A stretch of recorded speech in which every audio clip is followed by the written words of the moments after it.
চেষ্টা করেছিল, ভেঙে ভেঙে তার তালাও ভেঙে ফেলে।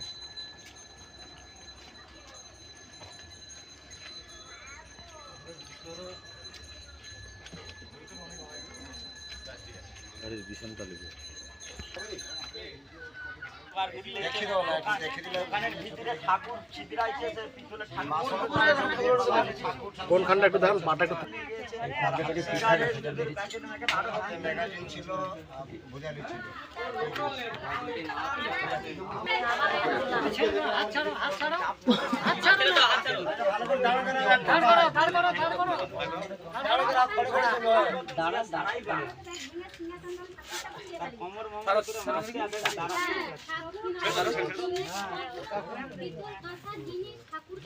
রড দিয়ে মেরে দিচ্ছে, পাটা ভেঙে গেছে মনে হয়। পা ভেঙে গেছে, ডাক্তার দেখাতে হবে, ডাক্তার দেখাতে হবে। রুমে ঢুকেছিল, এই রুমেও আলমারি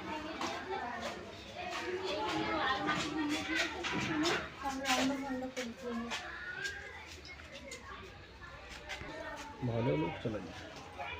কিছু নেই বাবু, আমাদের বাড়িতে কিছু নেই, যা ছিল ওই গাড়িটা সব ভেঙে টুকরা টুকরা করে দিয়েছে। সব লোনের টাকার গাড়ি, আমাদের গাড়ি আপনারা আমাদের হাত জোড়ো করে অনুরোধ করছি, আপনারা আমাদের সাহায্য করুন, আমাদের কিছু একটা ব্যবস্থা দিন। আমাদের সব ক্ষতিগ্রস্ত করে দিচ্ছে, আমরা ছোট ছোট বাচ্চা নিয়ে দিনানা দিন রোজগার করে খাই আর আসি।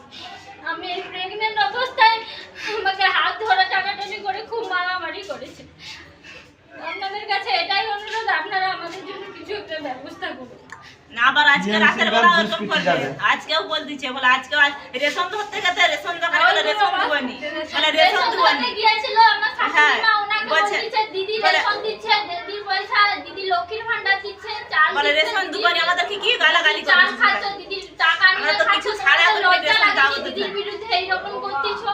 আমরা আমাদের স্বাধীন ব্যক্তি, আমরা যাকে পারবো তাকে ভোট দেবো। আমরা ব্যক্তিগত যারা ভোট দিয়ে আছে তাদের কি 2 নম্বর ওয়ার্ডে, যেমন 124 নম্বর বুথে তৃণমূলের উপর নাকি অভিযোগ গাড়ি বাড়ি সব ভাঙচুর এবং লুটপাটের অভিযোগ, কি বলবেন?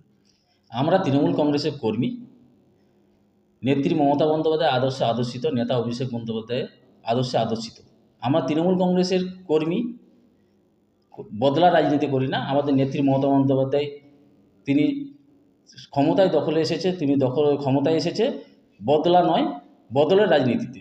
তাই যে আমরা সেই তৃণমূল কংগ্রেস কর্মী, বদলার রাজনীতি করি না, বদলের রাজনীতিতে বিশ্বাসী। তাই এখন জনগণের রায় আমরা সবসময় মাথা পেতে নিয়েছি। যখন আমরা জিতেছি তখন সেটা মাথা পেতে যেমন নিয়েছি, যখন আমাদেরকে জনগণ ভোট দেয় না এবং জনগণের যে রায় এসেছে তখন সেটাও আমরা মাথা পেতে নিয়েছি। এবং আজকে আপনি যে 2 নম্বর ওয়ার্ডের যে ঘটনাটা বলছেন, 2 নম্বর ওয়ার্ডের ঘটনা, আমরা 2 নম্বর ওয়ার্ডে 1226 ভোটে তৃণমূল কংগ্রেস এগিয়ে আছি, লিড করেছি। তাই সেখানে 2 নম্বর ওয়ার্ডে এই ধরনের ঘটনার বা এই ধরনের কোনো কিছু করার মানসিকতা আমাদের নেই, কারণ সেখানে আমরা তৃণমূল কংগ্রেস এগিয়ে আছি। এগুলো 2 নম্বর ওয়ার্ডে যে ঘটনা ঘটেছে, এটা আদি এবং নব্য বিজেপির এদের গোষ্ঠীদ্বন্দ্ব, এটা সাজানো ঘটনা ছাড়া আর কিছুই নয়।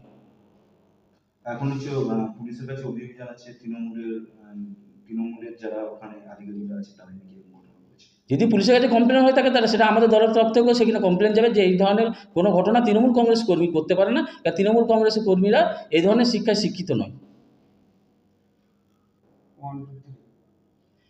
যেমন আপনাকে একটা উদাহরণ দিই, দিলীপ ঘোষ, ওনার বাড়ি খড়গপুরে, তাই ওনাকে আদি এবং নব্বর গণ্ডগোলের জন্য আজকে দিলীপ ঘোষকে দাঁড়াতে হয়েছে কথা দুর্গাপুরে, এবং সেখানে তিনি দাঁড়িয়ে সেখানে পরাজিত হয়েছে। তাই এটা হচ্ছে বিজেপির কালচার, বিজেপির মধ্যে আদি নম্বর গণ্ডগোল লেগে আছে। এবং কালকে যখন তারা এখানে তাদের প্রার্থী অভিজিৎ গাঙ্গুলি জিতেছে, তাই তারা তাদের ক্ষমতা দখলের লড়াইয়ে আজকে 2 নম্বর ওয়ার্ডে তারা নিজেদের মধ্যে একটা বিশৃঙ্খলা এবং পরিবেশ তৈরি হয়েছে এবং নিজেদের মধ্যে গণ্ডগোল করে আজকে সেই ঘটনাটাকে সাজিয়ে দিকে রূপ দিতে চাইছে। তা এই রকম পরিস্থিতি তৈরি হবে কালকে। আগামীতে দেখবে যেহেতু দিলীপ ঘোষ আদি বিজেপি এবং শুভেন্দু গেছে নব্য বিজেপি। কালকে দিলীপ ঘোষ শুভেন্দুর বিরুদ্ধে বলবে, কারণ শুভেন্দু আবার দিলীপ ঘোষের বিরুদ্ধে বলবে। এটা এদের চাপানোত্ব এবং চাপানো চলতে থাকবে। তাই এটা হচ্ছে বিজেপির কালচার এবং এদের মধ্যে এই গণ্ডগোল আদি এবং নব্যর গণ্ডগোল বরাবরই ছিল এবং সেটা এখনও আছে। নাম বলে দিন। শেখ সাইফুদ্দিন হলদাস তৃণমূল কংগ্রেস সংখ্যালঘু সেলের সভাপতি।